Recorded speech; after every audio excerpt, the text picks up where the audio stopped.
Gold doesn't keep you warm. Up here, it doesn't even keep you alive. The blizzard erased the world in minutes, one of those Arctic whiteouts that turn sky and ground into the same blank rage. Wind drove the snow sideways, canik like needles in the eyes. Corbin Thorne, a lone gold miner, dropped his head and followed the only thing he trusted, the ridgeline under his boots and the small lessons he'd picked up from Inuit hunters near the coast. Move with the storm, not against it. He remembered the word they used, Sila, the weather, the breath of the world. You didn't conquer it. You listened. He was days from the nearest trading post. His shelter was a crude lean-to tucked under rock, and his cache was buried in a drift. Flour, tea, a little salted fat, and the last of his pemmican. Not enough to waste, not enough to share. If you like historical frontier mysteries like this, subscribe. And comment below, in a whiteout, would you share your last fire with a stranger? Corbin crawled higher, squinting for anything the snow couldn't swallow. Dark stone, bent willow, the faint outline of an Inuksuk he'd once seen in clear weather. Then he saw a shape near the edge of his buried cache, too smooth for rock, too still for an animal. He dug with bare hands until his fingers burned numb. Black hair snapped free of the crust. A face appeared. Teenage Inuit, lashes iced white, lips blue-gray. Her parka was sealskin, stitched tight for wind. One kamik boot was missing. She'd been trying to crawl. She'd lost. Corbin's first thought was ugly and honest. I can't afford this. Then came the second thought, sharper. In the north, warmth is law. You share it or the land takes you next. He hauled her down to the lean-to and wrapped her in his coat. He rubbed her hands with snow first, slow, careful, then lit his last match, shielding it like a secret. The flame trembled, almost died, caught again. He melted snow in a tin cup, stirred in a pinch of salt, a thumb of fat, a breath of tea. He tipped the cup to her lips. Nothing. Then a swallow. Another. Her eyes opened, dark, alert, and suspicious. She flinched back, searching for a knife that wasn't there. Corbin kept his hands visible, palms up. Safe, he said softly. Storm. She studied him the way a hunter studies tracks, not grateful, not afraid, measuring. Her gaze flicked to the fire, to his pack, to the doorway where the whiteout howled. He offered the cup again. She drank. 3 small sips, each one a decision. A word slipped out, thin as smoke. Kujanamik. Thank you. Corbin exhaled. Corbin, he said, tapping his chest. Corbin. She didn't give a name. She only stared as if carving his face into memory, then closed her eyes, conserving whatever the blizzard hadn't stolen. He stayed awake, feeding the fire with spruce slivers and fear. Outside, the ridge vanished. Once he thought he heard distant dog teams, muffled howls, but the wind could imitate anything. Near dawn, the storm softened into a quiet drift. Corbin's eyelids finally sank. When he woke, the lean-to felt wrong, too empty, too still. The girl was gone. No tracks he could read, only a smooth sheet of new snow where footprints should have been, as if the land had brushed the evidence away. The tin cup sat upright by the coals. Beside it, placed with deliberate care, was a small bone carving, a tiny polar bear. Corbin stared until cold climbed back into his chest. He hadn't just saved a stranger from the blizzard. He'd been seen. By midday, the storm had spent itself, leaving the ridge washed clean and brutally bright, the kind of light that makes every shadow look like a cut in the snow. Corbin hiked back to his shack with the wind at his back and the little polar bear carving heavy in his pocket. The trail should have been simple. His own boot prints from yesterday, the faint drag marks of his sled, the broken willow he'd tied as a marker. But the whiteout had wiped the page clean. Up here you learn fast. The land doesn't remember you, unless someone else does. When his cabin finally came into view, one-room timber, stovepipe leaning like a tired man, he felt relief for exactly 3 seconds. Then he noticed what was missing. No sound. His dogs should have been singing the moment they caught his scent. High, hungry yips. The chaos of a team that knows the harness means movement. Instead, the yard was quiet enough to hear the ice shifting far out on the bay. Corbin stopped at the edge of the clearing.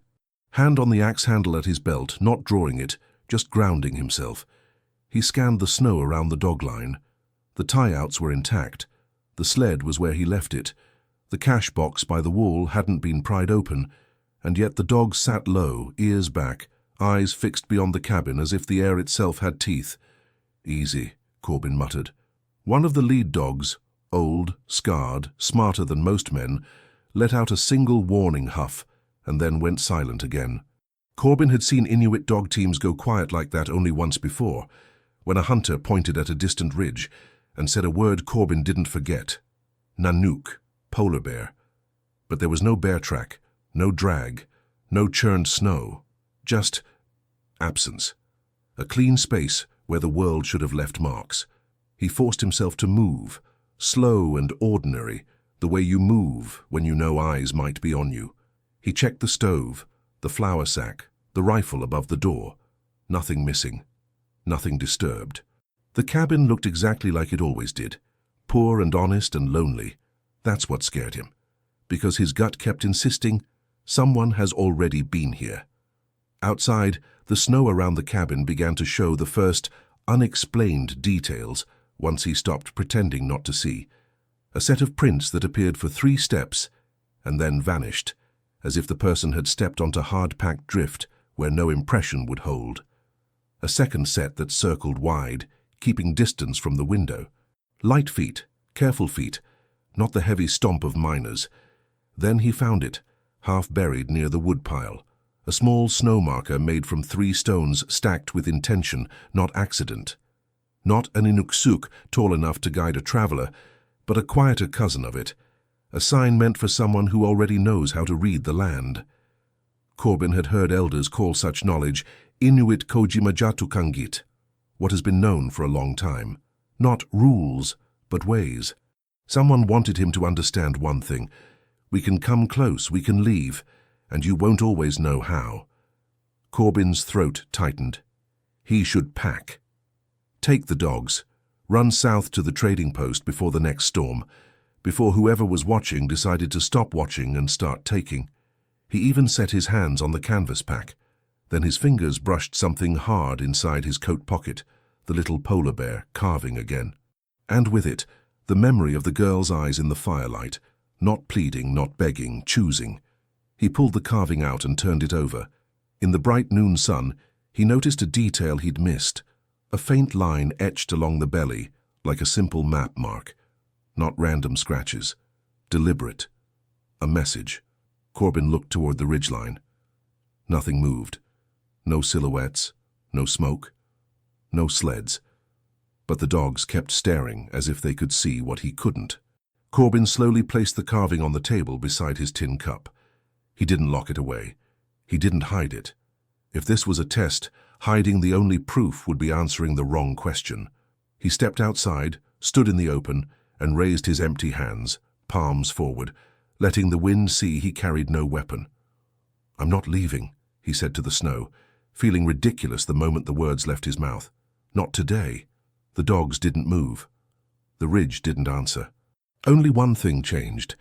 A distant raven landed on a drift near the tree line, cocked its head and watched him the way the girl had watched him, like it was memorizing. That evening, the first stars sharpened over the Arctic like cold nails. Corbin kept the stove low and the lamp dim, conserving fuel. He listened for dog howls, for footsteps, for anything. The silence held. And Corbin realized the most terrifying part wasn't the idea that someone might attack. It was the certainty that someone was already deciding what kind of man he was, without saying a single word. And if he failed their answer, he might never even know what he did wrong. In the far north, dawn doesn't arrive. It exposes. The grey lifts, and whatever watched you in the dark can finally be seen. Corbin stepped out with empty hands. The sky was pale, the ridges black against endless white. He blinked once and felt his stomach drop. They were there. Inuit hunters spaced along the ridgelines like deliberate marks, still balanced, not rushing, not hiding. Some stood near dog teams and low kamutik sleds, half buried in drift. A few held long guns, others carried spears or rested hands on tools. No shouting, no threat. Just a quiet circle tightening around his cabin, By the woodpile, 3 stones had been stacked overnight into a low marker. Too small for a traveler's guide, meant for someone who already knew how to read it. A reminder. We can come close, leave no trace, and you won't hear us. The dogs didn't bark. They sat low, eyes fixed uphill, as if they understood a rule Corbin didn't. He remembered the girl's whisper, Kujanamik, thank you, like a spark that refused to go out. From the north ridge, one figure began to descend, slow, controlled. An elder in a worn caribou parka, fur rough, frosted white. He carried a staff, but no weapon in his hands. He stopped well outside rifle distance and waited, calm as stone. Corbin stayed still. He'd learned one hard lesson in the Arctic. Fear is loud. Respect is quiet.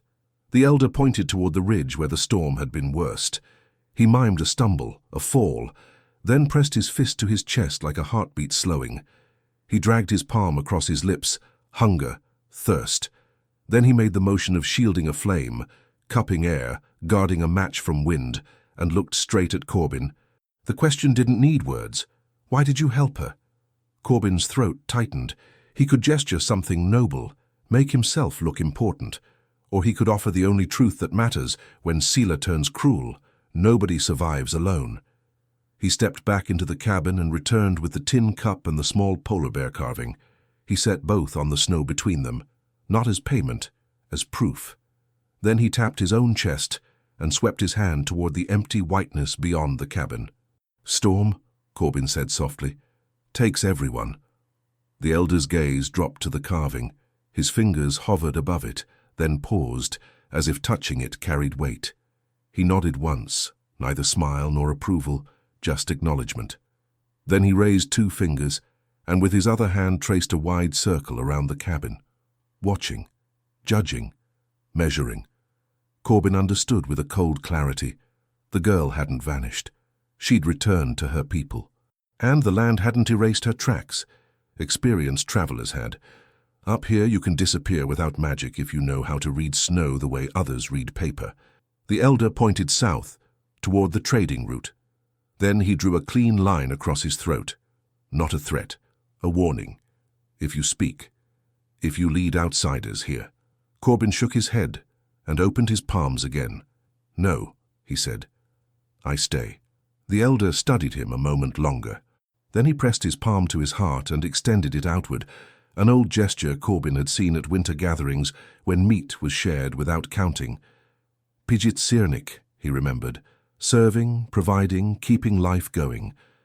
The elder turned and climbed back up into the ridge shadows.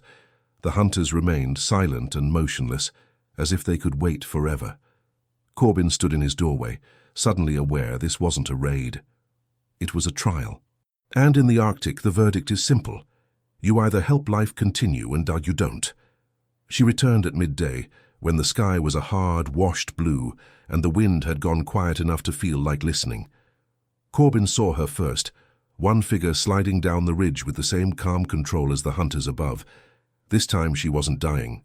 Her parka was clean, seams tight, fur rough bright with frost, proper kamik boots, a small knife at her belt, and in her arms, wrapped in hide, she carried a stone lamp, a quillik, held the way you hold something that is more than an object. She stopped 10 paces from the cabin.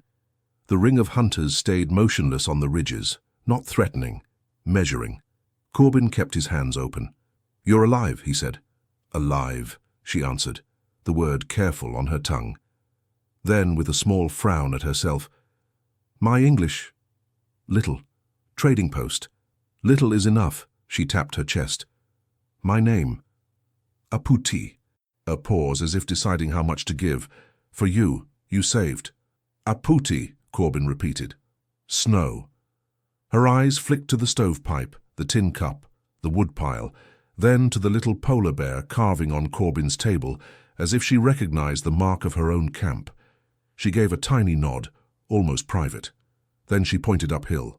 Isumatak, she said, leader, and nodded toward the elder who had spoken with gestures. My father's father. He decide. So the elder wasn't just an observer. He was authority. Our camp, Aputi continued, raising 2 fingers. 2 sleeps. She spread her hand toward the empty whiteness. But whiteout make two sleeps. Never. Corbin nodded once. Why were you out alone? She exhaled and answered in pieces, English stitched with her own language like sinew thread. Errand, winter work, for Quillick. She touched the lamp, then mimed chipping ice. Fresh ice, water. For old one. Sick. Her voice softened on that last word. Storm came fast, Corbin said. Sila changed, she corrected gently, using the word like a name. Sila eat sound, eat direction. She touched the side of her head. I fall, hit, I crawl. I think, finish. Her fingers closed into a fist, final. Then her eyes lifted to him. I smell smoke. Corbin felt the weight of his last match, the fat he'd melted into tea, the heat he'd guarded with both hands. Aputi's face stayed steady, but her words carried a quiet force. My people say, warmth is law, food is law. You share or land take you next. She paused, studying him. You share. Corbin's throat tightened. Anyone would. She shook her head. Not true. From the ridge, the elder raised one hand. Not a signal to attack, a signal to continue. Aputi looked back at Corbin. My family ask why you help. Not for gold, not for favor, not for... She searched, then said it bluntly, eyes unblinking. Body? No, Corbin said, flat and certain. Aputi nodded once, satisfied. I tell them. He give tea, fat fire, he touch nothing, he ask nothing. She lowered the wrapped Quillick onto the snow between them, careful as an offering. Saving life makes tie, she said, looping two fingers together. Not chain, tie. Corbin stared at the lamp. So what happens now? Aputi's gaze went past him, toward the southern route to the trading post. Now they test you, she said.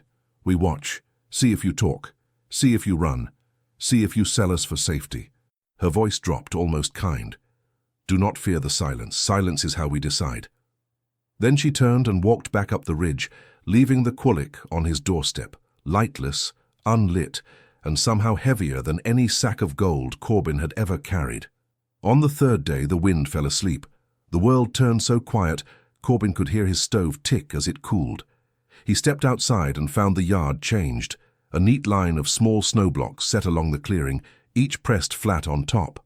Between them, a strip of seal hide lay weighted with stones, a boundary, a warning, and, strangely, respect. Corbin didn't cross it. Inside, the Quillick Aputi had left sat on his table, unwrapped now. Dark stone, smooth from years of hands. He'd seen one lit in a sod house once, a low flame fed by seal oil, warmth that didn't roar, but endured. Not decoration. Instruction. In winter, the smallest flame is a promise. Near noon, the elder came down again. Same slow steps, same calm authority. He stopped at the snow blocks and sat on his heels as if the cold was a chair. Corbin walked out and stopped short of the boundary. He tapped his chest. Corbin. The elder nodded and tapped his own. Ujarak, he said. Stone. Then he pointed toward the ridges, drew a circle in the air. Camp, people, and mimed breaking something hard and sharing it. Divide, give, keep life moving. He spoke in Inuktitut for a long moment, the words steady as a drumbeat. Corbin didn't understand the sentences, but he understood the shape of them. Not bargaining, not begging, teaching. When Ujarak finished, he pressed a palm to his heart and opened it outward. Corbin answered with the only truth he trusted. Storm, he said, gesturing at the sky, takes everyone. Ujarak's eyes narrowed, not angry, focused, and he corrected the story with gestures. Sila above, the land below, one man alone, then the ridges full of people. The lesson landed clean. Gold was a private dream. Survival was a shared law. Corbin went back inside, took a small packet of tea and a strip of pemmican, and set them on the snow at the boundary. Not payment, a reply. Ujarak didn't touch it right away. He watched Corbin like he was weighing a knife edge, fear on one side, honor on the other. Then he nodded once and said the word Aputi had used, Kujanamik. After the elder climbed back up, Corbin noticed something else. A Kamutique sled on the ridge shifted position, and a dog team moved with it, silent, disciplined, as if noise itself was waste. An hour later, something appeared on the boundary line where his tea had been, a slab of frozen fish cut clean. Char, maybe. Food returned, not as trade, but as balance. Reciprocity, the old math of the North. Before leaving, Ujarak had raised 2 fingers, then 5, then pointed south. Days. Watching. And Corbin understood what they were truly testing, not whether he could survive a storm, whether he would sell a story, because Corbin could ride to the trading post, talk loud for a bottle and a smile, and bring trouble back like sickness. He pictured the men there, beards stiff, hands greedy for rumors, eyes that turned every stranger into a bounty. "Where'd you find her?" they'd ask. "How many in the camp?" And if he answered, the ridge would fill with rifles instead of silence. That night he held his gold pouch in his palm, heavy, useless. He thought of words he'd heard in camp once, spoken like rules and prayers. Pilirikatigiinik, work together. Kanuk turnik, be resourceful. And the simplest one, the one that mattered most in a whiteout, Inukatigitsianik, be a decent human being. Up here, decency wasn't softness, it was strategy. He set the gold down, stoked his fire low, and waited. Outside, the ridges stayed silent. But Corbin could feel it, eyes on the cabin, patience in the snow, and a debt older than gold being measured day by day. The first sign wasn't voices, it was the dogs. Just before noon they rose together, mouths shut, ears angled south. No barking, only that tense silence Corbin had learned to respect. Something was coming, and it wasn't from the ridges. A thin smear of dust drifted along the southern trail, where the wind had scoured snow down to gravel. Then the sound hit. Iron hooves on frozen ground, men pushing their horses too fast for a country that punishes hurry. Corbin stepped into the yard with empty hands. 6 riders crested the rise, wool coats, stiff hats, rifles across saddles. One carried a ledger bag like it mattered more than warmth. Another had a pick handle lashed to his pack.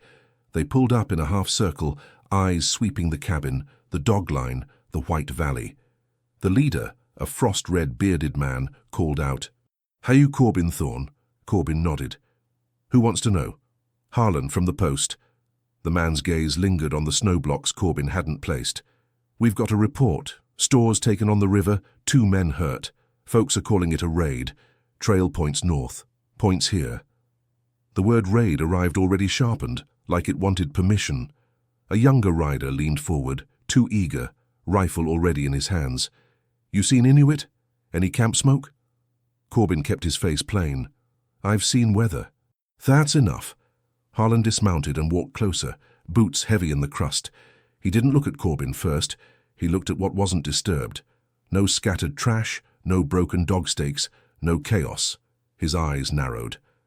"Funny," Harlan said. "A man alone out here and nothing's touched." Corbin felt the ridges behind the cabin like pressure in the air. He couldn't see anyone. That meant nothing. Harlan glanced through the window and pointed with his chin. "That stone lamp on your table." Corbin's pulse thudded. The Quillic.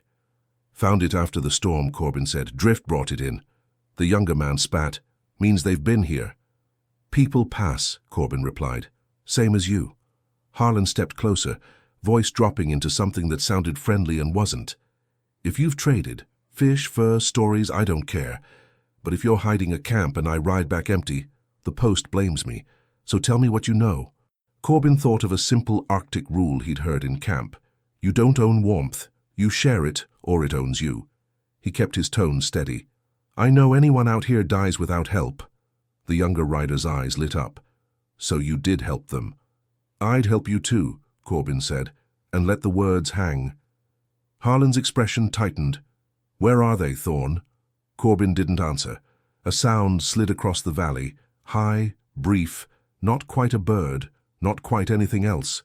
Then, from farther off, an answering call. Every horse flinched, the dogs froze, ears forward. Harlan's fingers touched his rifle. "What was that?" Corbin kept his hands open. "The North makes noises." The younger man laughed, brittle. "We're not leaving empty." Harlan lifted a palm. Water first, horses drink, then we talk. They started toward the well. Corbin's throat went dry. If they crossed the line of snow blocks, the ridges would decide the rest, and the decision would not be made with words. He stepped sideways, placing himself between Harlan and the boundary without raising his voice. "You can take water," he said, "but you don't step past that line." Harlan stared at him. "Or what?" Corbin swallowed, feeling the unseen circle tighten. "Or you won't like what answers you." Harlan's men stopped at the snow block boundary, as if it could bite. The dog stayed silent, staring uphill. Corbin kept his hands open and his rifle inside. In the Arctic, steel is loud. The land is quieter and sharper. A thin, high call slid across the valley. Another answered from far off. Not a threat, a signal. Ujarak appeared on the edge of the clearing, stepping out of drift shadow with no more sound than falling canik. 2 hunters stood behind him at a distance, fur hoods up, faces calm. Ujarak raised an empty palm. Then he pointed to the well to Corbin and drew a slow circle around the cabin. "This place is being watched." He tapped his chest, leader, then pointed south at the outsiders.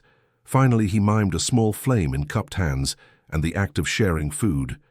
"Inukati gitsianik," Corbin thought. "Be a decent human being. Up here that isn't kindness. It's law." The younger rider scoffed. "He's stalling." Ujarak ignored him and focused on Harlan. He traced 2 fingers from his eyes to Harlan's mouth, watching and talking, then flicked his hand outward like scattering feathers on wind. Words travel. Trouble follows. Then Ujarak knelt and drew a clear trail in the snow toward the eastern ridge. He stacked 3 stones into a neat cairn, too neat, too visible, an invitation that felt like a dare. He stood, backed away, and vanished into whiteness, as if the valley had swallowed him. Harlan's eyes hardened. "Fine. We'll take the hint." He swung into his saddle and snapped at Corbin. "You stay put. If this is a lie, I'll be back." Corbin didn't answer. He watched 6 men ride out, following the obvious track like men who believe the north obeys straight lines. The trail led them into a narrow cut between ridges where wind polished the snow into glass.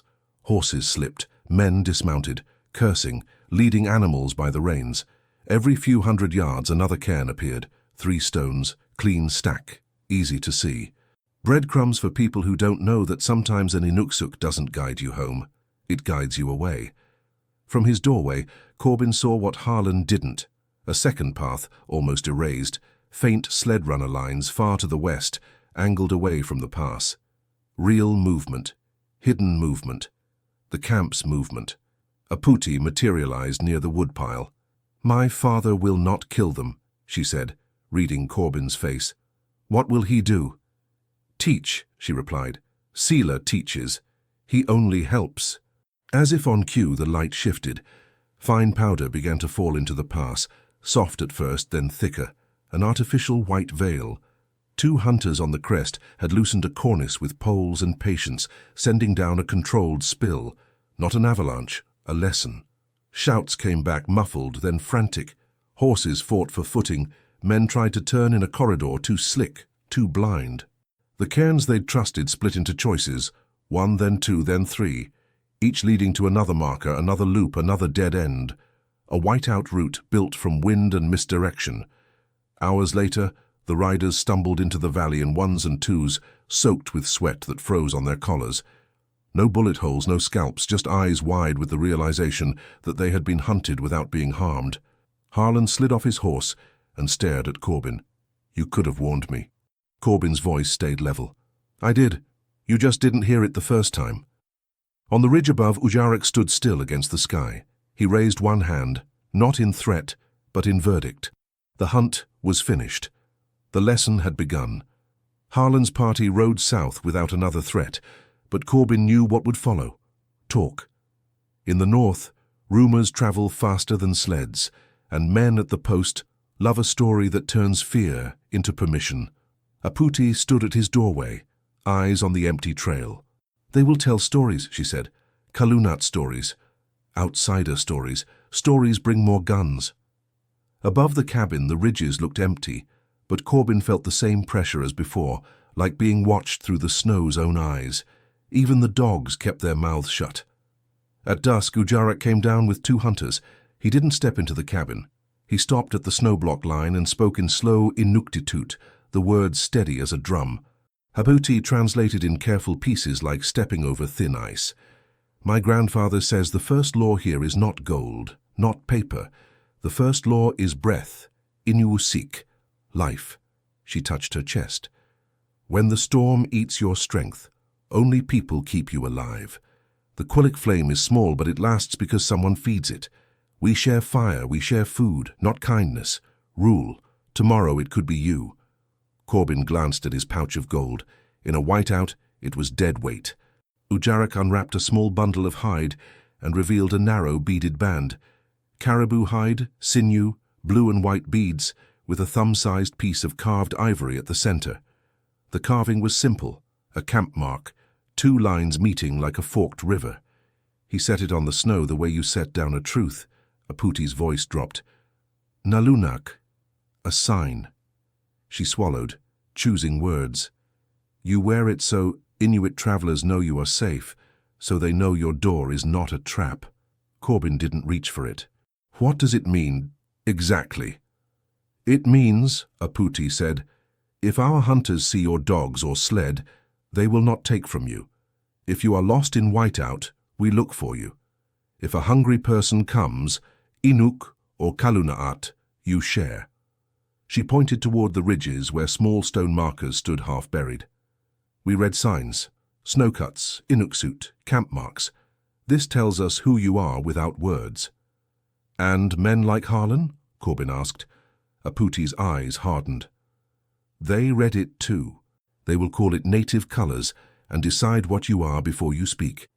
Ujarak spoke once, short and sharp. Aputi translated without softening it. My grandfather says you cannot wear 2 faces. Protection from us becomes danger from them. They will call you traitor. Corbin felt the choice settle hard in his ribs. South was profit, the trading post, men who measured worth in nuggets. North was survival, and a law older than gold. When the land tries to kill someone, you don't help the land. What if I refuse? He asked. Aputi's answer was plain. Then you go back to alone. Alone works, until it doesn't. Ujarak waited. No bargaining, no pressure. Only the patience of people who measure time in storms. Corbin took the band and slid it over his wrist. The beads were cold, then warmed against his skin. The ivory mark sat like a small eye, facing both directions. I don't want war, Corbin said. I want people to live. Aputi looked at him for a long moment. In the Arctic, she said. That is the bravest side. Ujarak placed his hand briefly on Corbin's shoulder, heavy, final, then pointed north toward the ridges, as if to say, the land heard your answer. Aputi leaned closer, voice nearly a whisper. My grandfather says the test is not finished. Corbin frowned. What else is there? Aputi's eyes flicked toward the dark horizon. Because you still don't know why I was out there in that storm. The band on Corbin's wrist changed the valley. The dogs relaxed and the ridges stopped feeling like a drawn bowstring. Even the silence felt different, measuring but not hostile. That night, Aputi asked him to follow her to the edge of the clearing. The aurora faintly breathed above the horizon, and the snow squeaked under their boots, dry cold, the kind that punishes secrets. My grandfather says you deserve to know, she said. Ha enough? She led him to a low drift near a stand of stunted spruce. Half buried, there was a small cache wrapped in sealskin and tied with sinew. Aputi unwrapped it and pulled out something Corbin did not expect in an Inuit bundle, a torn page from a ledger. The paper was stiff with frost, but the ink was clear. Names, weights, numbers, trade tallies. Beside one entry sat a crude mark like a crow's foot. Aputi pointed. Harlan. Corbin's stomach tightened. Where did you get that? From the river store, she said, where they say Inuit steal. She produced a brass cartridge case, the kind fired from a trader's rifle. Not ours, she added. We do not waste metal.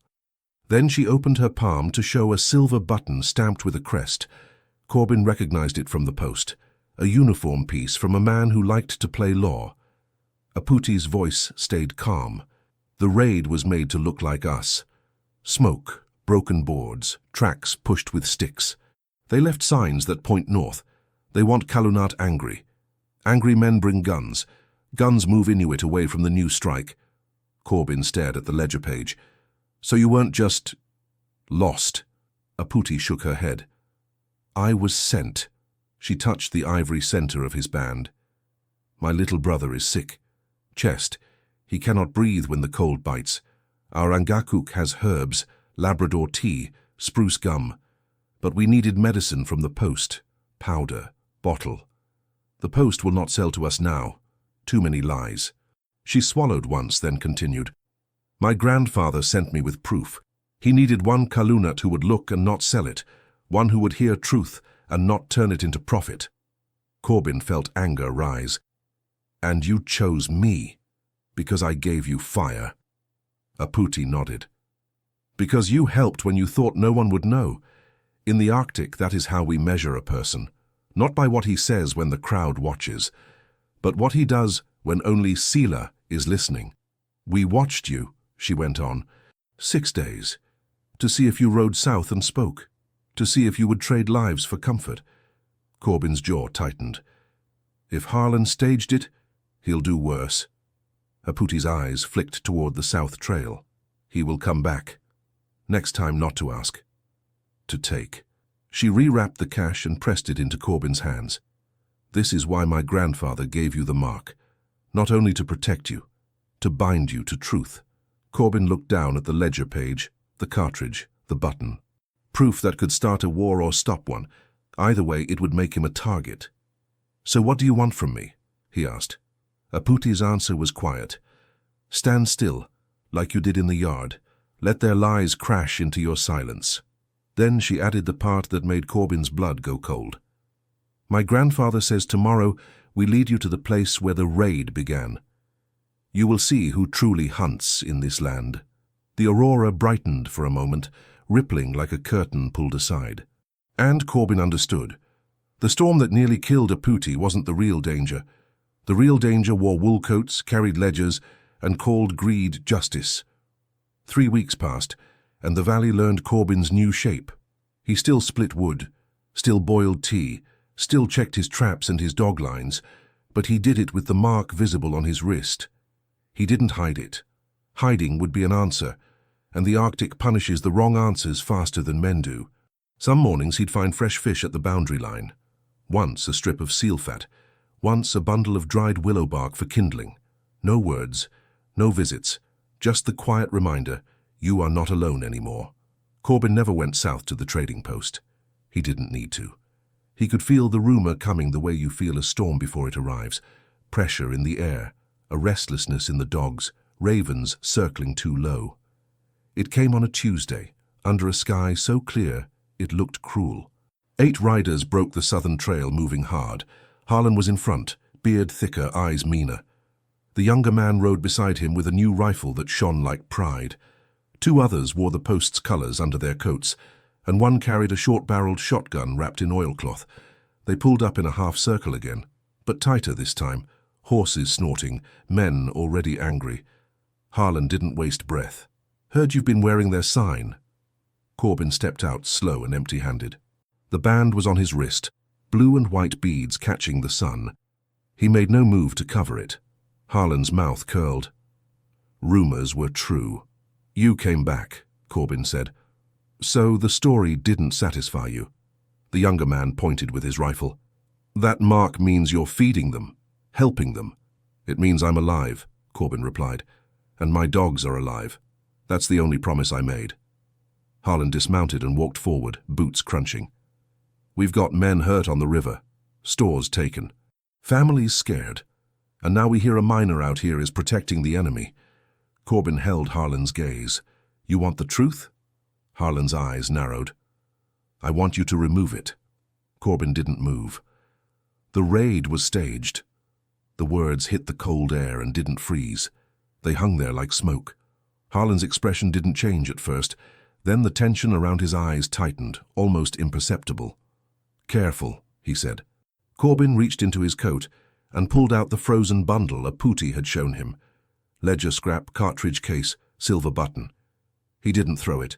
He placed it on the snow between them. "You're smart," Corbin said quietly. "Too smart to be chasing Inuit camps in a whiteout.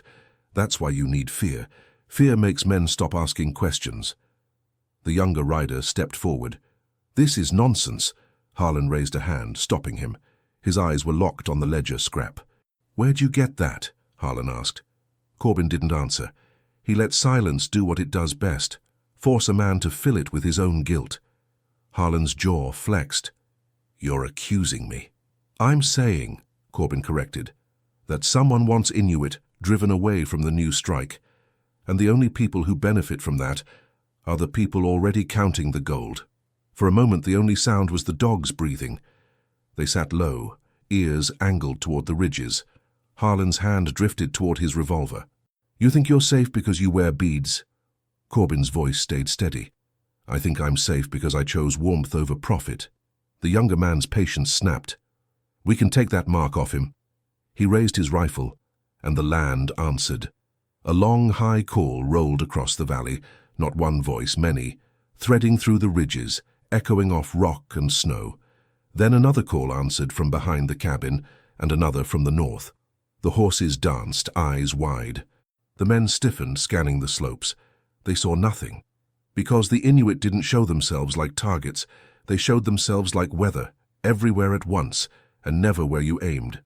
A dog team appeared on the far ridge, moving parallel, silent. Then a second team farther west. Then shadows that might have been men, might have been rock, until they shifted, and Corbin realized the ridges weren't empty at all. They'd been there the whole time. Not to fight. To make sure fighting didn't happen. Harlan swallowed, seeing the same math he'd seen weeks ago. 8 rifles in a bowl of snow, surrounded by a people who knew every drift and every blind angle. The younger rider's rifle wavered. "Harlan!" Harlan's face went pale with fury and fear mixed together. He looked at Corbin as if seeing him for the first time. "You set this," Harlan hissed. Corbin shook his head once. "No. I chose my side. The land did the rest." The calls stopped. Silence returned. Thick, absolute. The kind of silence that dares you to be stupid. Harlan stared at the proof on the snow, then at the ridges, then back at Corbin's wrist. His voice dropped. "If you keep talking, you'll start something you can't finish." Corbin leaned forward slightly. "That's what you've been doing." Harlan's nostrils flared. His hand hovered, then pulled away from the revolver like he'd touched fire. He looked at his men. "We're leaving," he snapped. "But," the younger man began, "we are leaving." They mounted fast. Not like brave men, like men who suddenly remembered the Arctic doesn't care how righteous you feel.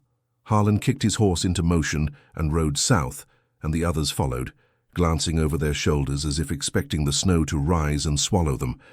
When the last hoofbeat faded, the ridges breathed again. A putti stepped out near the woodpile, appearing so quietly Corbin almost missed her. Her eyes flicked to the south trail, then to Corbin's face. "You did not bend," she said. Corbin exhaled, realizing how hard he'd been holding his breath. "Neither did your grandfather." A putti's mouth twitched, not quite a smile, but close. "He says you learned the real rule." "What rule?" She pointed at the band on his wrist, then at the stovepipe, then at the sky. "In a whiteout," she said, "gold is just a cold rock. The real gold is who shares warmth, when it costs them." Corbin looked at his cabin, his dogs, the valley that once felt like a prison and now felt like a guarded promise. He thought of his pouch of nuggets, useless against wind, useless against hunger. Then he thought of a small flame, cupped hands, and a girl's whisper, "Kujanamik." That evening, as the sun dipped low and the first stars cut through the blue, Corbin drew a bucket of water and filled the dog's trough. He watched the clear water settle, simple, honest, life itself. If a traveler came tomorrow, Inuk, Kalunat, friend, enemy, Corbin already knew what he would do. He would share.